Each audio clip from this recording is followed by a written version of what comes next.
Bismillahirrahmanirrahim. Hai, Assalamualaikum. Welcome back to Cungkih Channel. Terima kasih kepada semua kerana sentiasa memberi support untuk channel ni. Terima kasih juga kepada yang dah like, share dan subscribe. Kepada korang yang masih belum subscribe, korang bolehlah tekan button subscribe untuk tidak ketinggalan dengan konten-konten terbaru dari Cungkih Channel. Hari ni akan nak sampaikan satu je kisah seram, di mana kisah seram ni mengenai hubungi makhluk halus. Apa yang berlaku sebenarnya? Sebelum akan meneruskan penceritaan, akan doakan agar kita semua dipermudahkan segala urusan, dilimpah ruahkan rezeki dan diberikan kesihatan yang baik. Jangan lupa untuk doakan kepada seluruh ahli keluarga kita, baik yang masih hidup maupun yang telah meninggal dunia. InsyaAllah, semoga dilindungi semuanya. Amin, amin, amin ya rabbal alamin. Jom bersama dengan akak.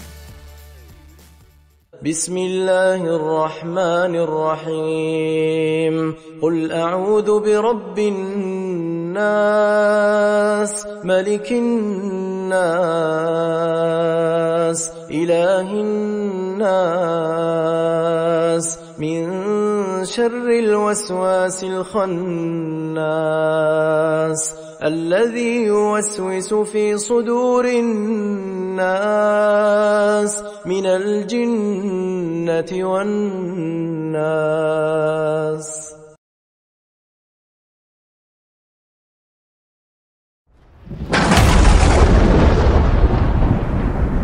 Sementara nak menunggu rumah mama dan juga rumah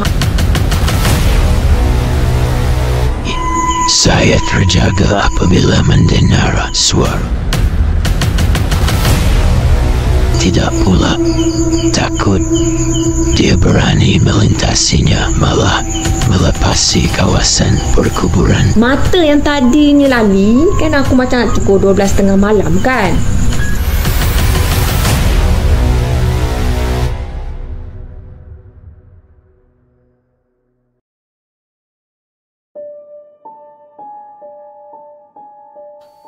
Hubungi makhluk halus. Menarik kisah ni. Kisah ni dikongsikan oleh Linda Anna Gray yang dipetik dari Facebook Cerita Seram Melayu, dan ini merupakan kisah pengalaman seram beliau sendiri. Akak gelarkan dia sebagai Anna je lah, senang kan akak nak bercerita. Kisah ni Anna dah lama dah pendamkan sejak 20 tahun yang lalu. Cerita Anna ni pernah disiarkan dalam majalah Mastika tahun 2009 dan dapat banyaklah feedback dari pembaca. Jadi sekarang zaman dah serba canggih kan, dan segala maklumat di hujung jari je. Terpulanglah kepada kita semua sama ada nak percaya atau tidak dengan cerita Anna ni. Sebenarnya Anna sendiri pun tak percaya benda-benda ni jadi pada diri dia. Tapi kita kena ingat, kerana syaitan tu wujud untuk menyesatkan umat manusia dalam pelbagai cara. Cerita bermula pada tahun 1994. Masa tu Anna berada dalam tingkatan 5 dan bersekolah di Sekolah Menengah Raja Chulan, Ipoh. Biasalah kan, bila nak dekat SPM, waktu rehat Anna tu dihabiskan dengan membuat ulang kaji dekat library bersama dengan 4 orang kawan baik dia. Tapi entah macam mana hari tu, salah seorang dari kawan Anna ni dia bawa sekeping kertas lukisan dan juga sekeping duit shilling 50 sen.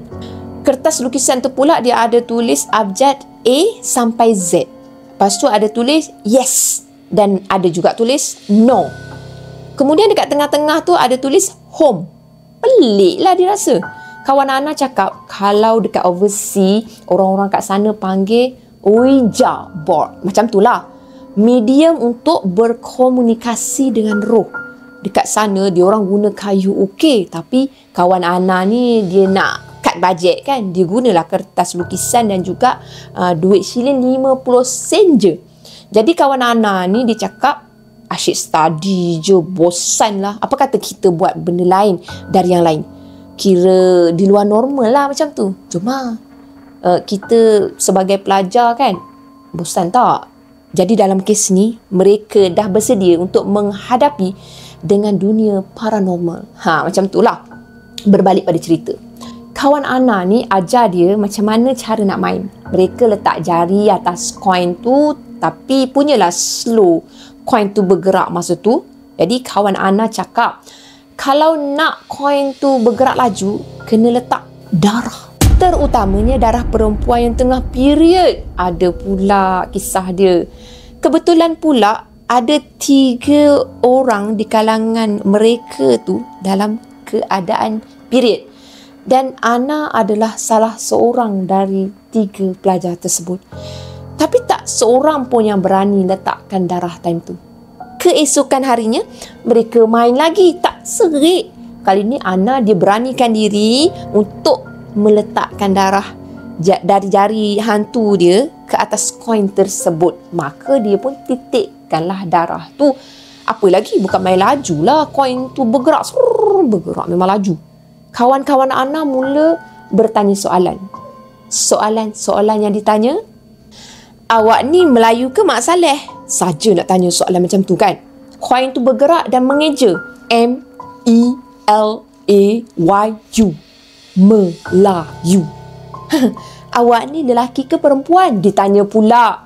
L-E-L-A-K-I. Lelaki. Awak asal mana? U-T-A-R-A. Utara. Maknanya sama ada dari Kedah ke, Perlis ke, Penang ke atau Perak ke. Itu adalah kawasan yang sewaktu dengannya. Awak dulu kerja apa masa hidup? Pula dia tanya. Jawapannya A-Q-U-A. Aqua. Maknanya kerja yang ada kaitan dengan air. Awak mati macam mana? Dah tanya soalan macam tu pula. D-R-U-G-S. Drugs. Pandai pula dia jawab dalam bahasa Inggeris. Lepas tu bunyi loceng. Ana dengan kawan-kawan dia terus masuk ke dalam kelas. Ana tak sempat nak suruh benda tu balik.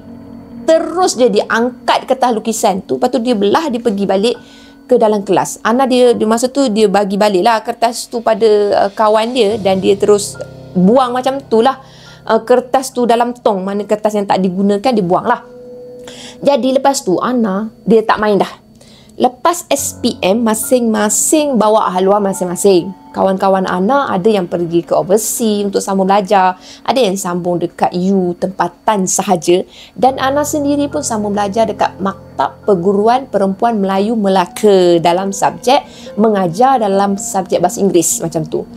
Masa dekat maktab pula semua perempuan, memang boring gila lah kalau dah semua perempuan. Jadi Ana dia mula melanggan satu majalah English ni, majalah Galaxy macam tu. Dalam majalah tu ada ruangan berkenalan. Masa tu tahun 1997, mana ada Facebook, IG semua, memang tak ada lah. Sesiapa yang pakai handset pun hanya golongan yang kaya-kaya je. Jadi kalau nak cari kenalan dengan cara ni je lah kot, main utus-utus surat. Jadi Ana pun masuklah ruangan tu untuk cari kenalan. Ana dapat banyak surat untuk berkenalan dengan dia. Tapi dalam banyak-banyak surat yang Ana terima, dia tertarik dengan sekeping surat yang dikarang oleh seorang lelaki nama dia Roslan dari Kuala Nerang. Kuala Nerang, Kedah. Itu bunyi gana pula. Kuala Nerang, Kedah, dan bekerja sebagai penternak ikan air tawar. Bahasa dia pula berbunga-bunga. Macam sastrawan bahasa yang dia gunakan. Memang penuh dengan kata-kata puitis. Tapi yang paling pelik dan yang paling ganjil pada Roslan ni, dia menulis guna berus lukisan yang kecil tu. Dan dia tulis di atas kain canvas yang untuk buat lukisan tu lah. Lepas tu lukisan dia pula macam tulisan khat. Nampak memang agak unik lah. Setelah berbulan-bulan duk berutus surat, mu hantar surat, aku hantar surat, Ana dia ajak berjumpa, tapi macam-macam alasan yang Roslan bagi. Sibuk lah, kursus lah, apalah. Dalam masa yang sama, Ana diakui lelaki tu dah jatuh cinta dengan Ana, dan sama jugalah dengan Ana. Ana nak jadikan dia suami, nak serius lah. Tapi Ana cakap dia bersedia untuk jumpa dengan Ana. Jadi Ana pun cakap tak apalah. Ana akan tunggu sampai hujung tahun. Bila hujung tahun, Ana balik kampung. Kampung dia dekat Ipoh. Jadi sebab masa tu memang dah cuti sekolah kan. Pelajar maktab perguruan kalau cuti sekolah mereka juga akan cuti lah. Dalam cuti sekolah tu Ana dia bagi nombor telefon rumah dia pada Roslan. Sebelum ni Ana yang asyik call pada Roslan sebab masa dekat maktab dulu mana ada pakai handset lagi. Jadi setiap malam Roslan dia akan call Ana. Ana dia cakap kalau nak call pukul 10 ke atas sebab masa tu mak bapak Ana dah tidur macam tu. Jadi bergayutlah dia tiap-tiap malam dengan Roslan sampailah ke pukul 3 pagi barulah stop. Tapi Ana masih juga tak puas hati sebab Roslan tu masih juga tak nak jumpa Ana. Ana dia mulalah merajuk. Lepas tu dia cakap lah, si Roslan lah cakap dia akan jumpa dengan Ana sebelum buka sekolah balik semula. Macam tu lah. Jadi Ana pun dia teruskanlah bergayut dengan si Roslan tu. Entah macam mana bapa Ana perasan yang Ana ni duk bergayut je malam-malam. Bapa Ana tanya, serius ke Ana dengan lelaki tu? Ana cakap lah, dia memang serius. Cuma lelaki tu je tak tahulah macam mana. Tak serius ke macam tu. Lalas bapa Ana ni dia callkan si Roslan dan bapa Ana ni dia basuhkanlah si Roslan ni. Dia cakap kalau nakkan si Ana ni jangan main-main dengan Ana ni, tapi buatlah dengan cara elok. Bawalah mak bapak datang rumah kan, risik-risik elok-elok macam tu ikut adat. Jadi Roslan cakap dengan bapa Ana ni, dia janji nak call bapa Ana untuk set up bila nak datang ke rumah Ana. Masa tu hati Ana pun berbunga-bunga lah, riang gembira lah dia sebab tak lama lagi Ana akan jumpa juga si Roslan ni. Lagilah happy bila tak lama lagi Ana akan kahwin dengan Roslan kan. Memang Ana tak sabar-sabar nak jumpa dengan Roslan tu. Malam yang dijanjikan pun tiba. Roslan dia bagi tahu bapa Ana yang dia akan call dalam pukul 10 malam. Tapi sampai ke pukul 11 malam tu Roslan tak call pun. Dia memang tak hubungi Ana langsung.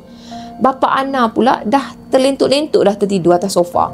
Sampailah ke pukul 3 pagi. Roslan tak juga call-call.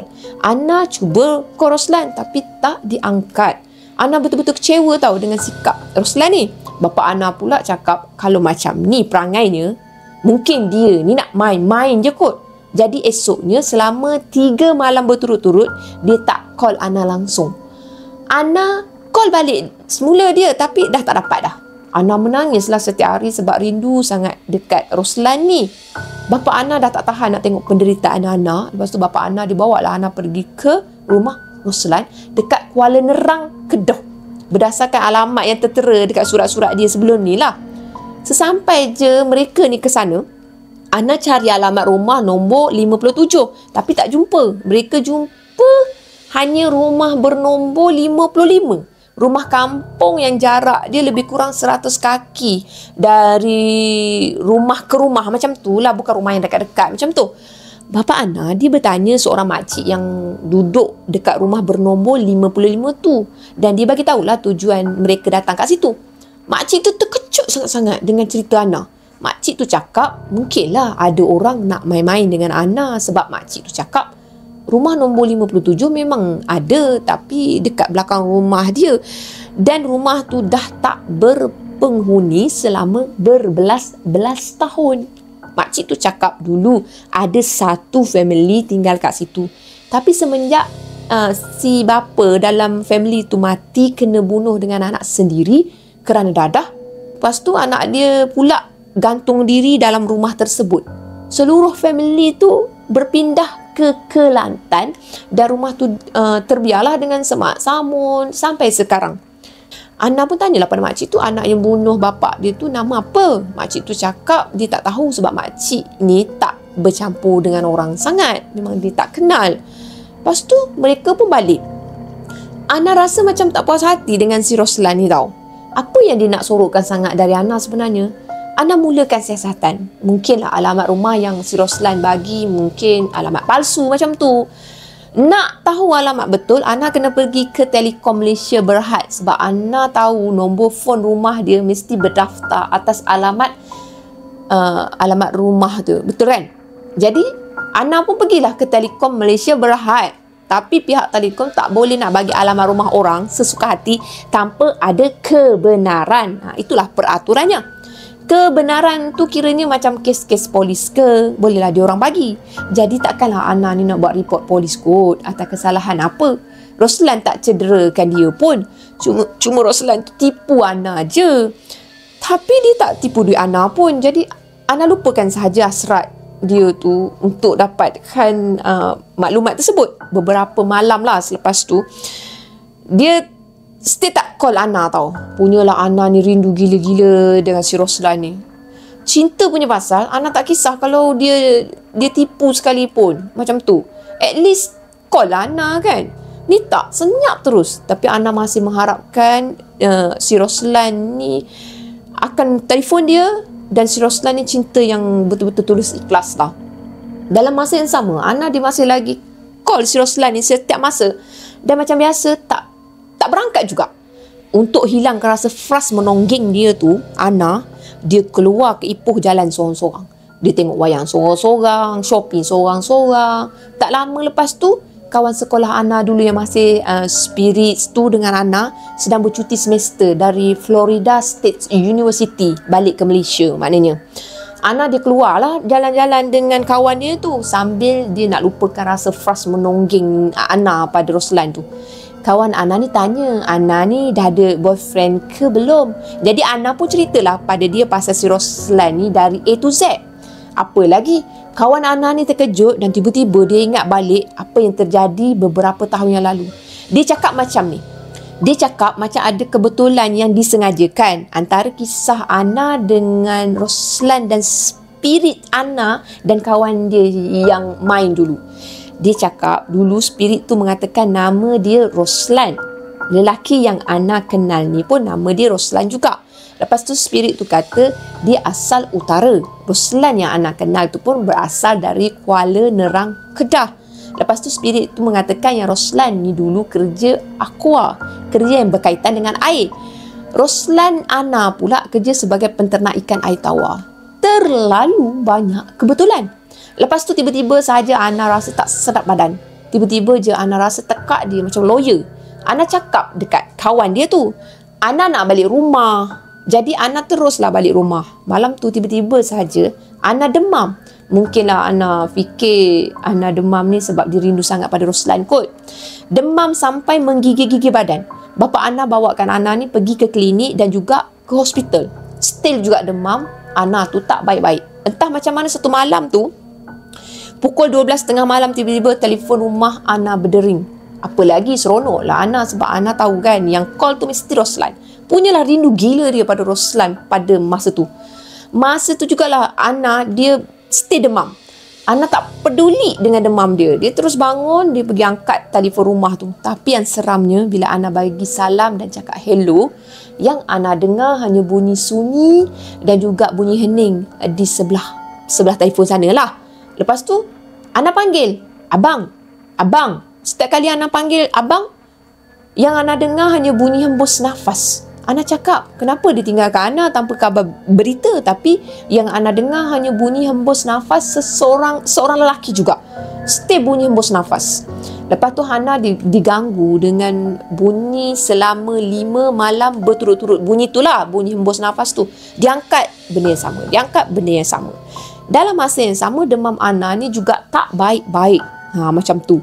Mula-mula Ana okey je dengan bunyi hembus nafas tu. Tapi malam yang ketiga, Ana dah mula rasa seram sejuk. Rasa lain. Disebabkan rasa takut, Ana dia cabutlah wayar telefon kan. Ana ingatkan bila dia dah cabut wayar telefon tu, gangguan tu dah tak ada. Tapi ada lagi, bila pukul 12 malam, hembusan tu Ana dengar di telinga dia pula. Macam tu. Seolah-olah suara hembusan nafas tu ada dalam bilik dia. Disebabkan rasa takut, Ana dia beritahulah dekat bapak dia. Dan bapak dia pun bawa lah pergi berubat secara kampung lah dengan seorang pakcik. Dia pergi berubat dengan pakcik ni sebab masa tu demam Ana ni dah semakin teruk. Pakcik ni cakap ada benda ikut Ana dan berkenan dengan Ana ni. Ana ceritakanlah dari A sampai Z macam mana Ana kenal dengan Roslan ni. Lepas tu dia mengakulah dulu dia pernah main spirit tu semua kan. Semua dia mengaku. Pakcik tu cakap syaitan ni akan menyesatkan dan mengganggu manusia dalam apa juga cara sekalipun. Jadi sebagai manusia kita mesti ada pendinding dari semua ni. Jadi pakcik ni cakap sebelum tidur dia kena minum air yang dibekalkan oleh pakcik ni. Dan pakcik ni cakap selalulah ingat Allah dan berzikir sepanjang masa. Pakcik ni pesan lagi, apa saja barang yang Roslan dah bagi pada Ana mestilah dibakar. Jadi segala surat Roslan Ana memang dibakar tau. Tapi sebelum Ana bakar surat-surat Roslan tu, Ana tangkap gambar surat-surat tu dulu sebagai bukti lah benda ni jadi pada Ana. Jadi sebagai kenangan pun ya. Tapi pakcik ni pesan jangan tangkap gambar atau simpan apa sahaja yang ada kena-mengena dengan Roslan, sebab takut benda tu tak nak tinggalkan Ana. Jadi Ana pun buanglah Kodak. Masa tu dalam tangkap gambar dengan Kodak kan. Jadi gulungan filem dalam kamera pada zaman dia dulu, mana ada kamera guna memory card, so dia memang buang lah. Dan lepas tu Ana pun baiklah dari demam. Nombor telefon rumah Ana pun dia dah tukar, tapi gangguan still ada. Jadi bapa Ana dia tamatkan talian telefon rumah dan pakai handset. Masa tu handset dah murah sikit lah. Jadi terpulang pada korang semua untuk menilai cerita Ana ni. Ana tak suruh pun, kita semua percaya dengan cerita dia sebab Ana rasa permainan seluruh macam Ouija board tu bagi dia lah, entahlah, susah sangat nak cakap. Ana agak skeptik sikit lah. Tapi bila kena macam ni pada diri dia, Ana pun rasa tak tahu nak tafsirkan macam mana. Tapi yang 20 tahun yang lalu punya cerita, kalau Ana masih simpan surat-surat Roslan tu, dah lama dah Ana share dengan kita semua, tapi dah dibakar kan. Ana terpaksa juga bakar semua tu. Ana fikir mungkin semua ni berpunca dari diri dia sendiri jugalah. Jadi Ana tak suruh untuk kita semua percayakan cerita dia, tapi kita harus percaya bahawa segala spirit atau semangat-semangat jahat di muka bumi ni juga adalah makhluk Allah. Jadi wallahualam lah. Ana sendiri pun macam yelah, nak confirmkan, nak nyatakan ia adalah satu perkara yang benar, perkara yang memang sahih, tak boleh. Ana sendiri pun terfikir-fikir juga apakah ia ada perkaitan macam tu. Tapi itulah perkongsian dari Ana. Sekian. Wallahualam. Sekian saja untuk kisah pada kali ini. Apa yang baik sama-sama kita ambil jadikan sebagai teladan. Apa yang buruk sama-sama kita ambil jadikan sebagai sempadan. Jangan mudah terpedaya dengan hasutan syaitan. Terima kasih kepada semua kerana sudi untuk dengar dari awal sampai akhir. Dan dari akak, Assalamualaikum. Jangan lupa untuk like, share dan subscribe. Bye. Terima kasih. Assalamualaikum.